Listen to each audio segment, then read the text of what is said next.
भारत के जयपुर की हलचल भरी सड़कों पर राजन नाम का एक सपेरा रहता था, जो जब तक याद कर सकता था दर्शकों को मंत्रमुग्ध कर रहा था। अपनी तीखी आंखों और फुर्तीली उंगलियों से उन्होंने नागों को मंत्रमुग्ध कर देने वाले नृत्य में शामिल करने की कला में महारत हासिल कर ली थी। यह परंपरा उनके परिवार में पीढ़ियों से चली आ रही थी। लेकिन राजन के पास एक सांप था जो किसी भी अन्य सांप से अलग था, वासुकी नाम का एक राजसी कोबरा।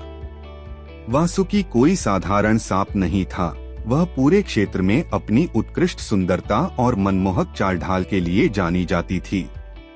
उसके तराजू पॉलिश किए हुए पन्ने की तरह चमक रहे थे और उसका हुड खिले हुए नाजुक कमल की तरह फैल रहा था। वासुकी का आकर्षण उसकी शारीरिक बनावट से कहीं आगे तक फैला हुआ था। उसके पास एक अलौकिक बुद्धि और जिज्ञासा की गहरी भावना थी जो उसे उसके फिसलने वाले साथियों से अलग करती थी। राजन ने वासुकी को तब खोजा था जब वह एक नवजात शिशु थी, जिसे उसकी मां ने त्याग दिया था और कठोर जंगल में अपनी देखभाल के लिए छोड़ दिया था। वह इतने शानदार प्राणी को पीड़ित होते हुए नहीं देख सकता था, इसलिए उसने उसे अपने संरक्षण में ले लिया। जिस क्षण से उनके रास्ते मिले, राजन को पता चल गया कि वासुकी विशेष था और वे एक साथ एक अविश्वसनीय यात्रा पर निकल पड़े। जैसे जैसे साल बीतते गए, राजन और वासुकी का बंधन गहरा होता गया। वे अविभाज्य थे और राजन वासुकी के साथ एक पालतू जानवर के रूप में नहीं बल्कि एक प्यारे दोस्त के रूप में व्यवहार करते थे। उसने उसे ताजे अंडे और दूध का आहार दिया और वह अक्सर उसके पास बैठकर अपनी यात्रा और रोमांच की कहानियां साझा करते हुए घंटों बिताता था। वासुकी बदले में ध्यान से सुनती थी, उसकी रत्न जैसी आंखें समझ से चमकती थीं। उनका प्रदर्शन महान बन गया।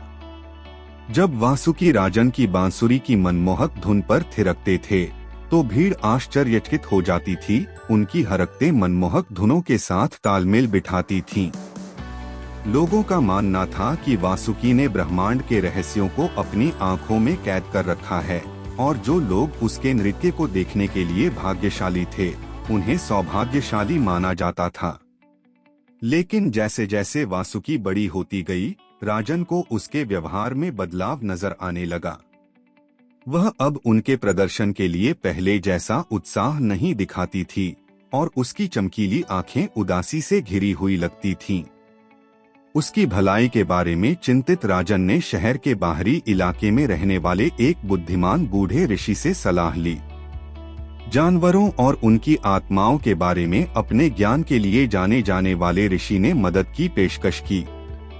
वासुकी की जांच करने पर ऋषि ने एक चौंकाने वाला सच बताया। वासुकी ने एक बंदी कलाकार के रूप में अपना जीवन व्यतीत कर लिया था।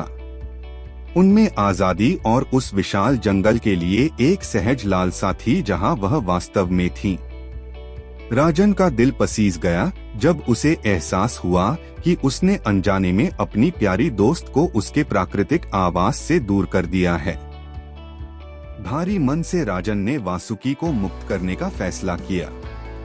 यह एक अश्रुपूर्ण विदाई थी और जैसे ही उसने उसे घने जंगल में छोड़ा, वासुकी ने मुड़कर कृतज्ञता से भरी दृष्टि से उसकी ओर देखा। यह एक नजर थी जिसमें कहा गया था, हर चीज के लिए धन्यवाद मेरे दोस्त। राजन ने सपेरे के रूप में अपना जीवन जारी रखा, लेकिन उन्होंने अब अपने प्रदर्शन में असली सांपों का इस्तेमाल नहीं किया। इसके बजाय उन्होंने वासुकी की स्मृति और उसकी अविश्वसनीय यात्रा का सम्मान करने के लिए सजीव प्रतिकृतियों पर भरोसा किया। भीड़ अभी भी उसकी प्रतिभा पर आश्चर्यचकित थी, लेकिन राजन को अपने प्रिय कोबरा के बिना एक गहरा खालीपन महसूस हो रहा था।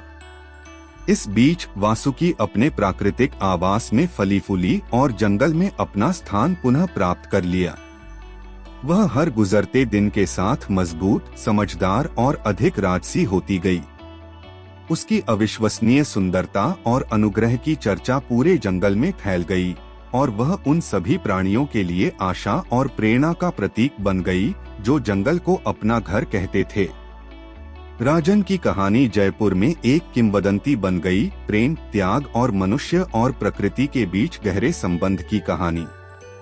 वासुकी की विरासत न केवल एक मनोरम कलाकार के रूप में बल्कि प्राकृतिक दुनिया की असीम सुंदरता और आश्चर्य के प्रतीक के रूप में जीवित रही, और उन लोगों के दिलों में जिन्होंने उनकी अविश्वसनीय यात्रा देखी थी, सपेरे और उसके असाधारण कोबरा की याद हमेशा के लिए अंकित हो जाएगी, जो दोस्ती की स्थायी शक्ति और जंगली कॉल का एक प्रमाण है।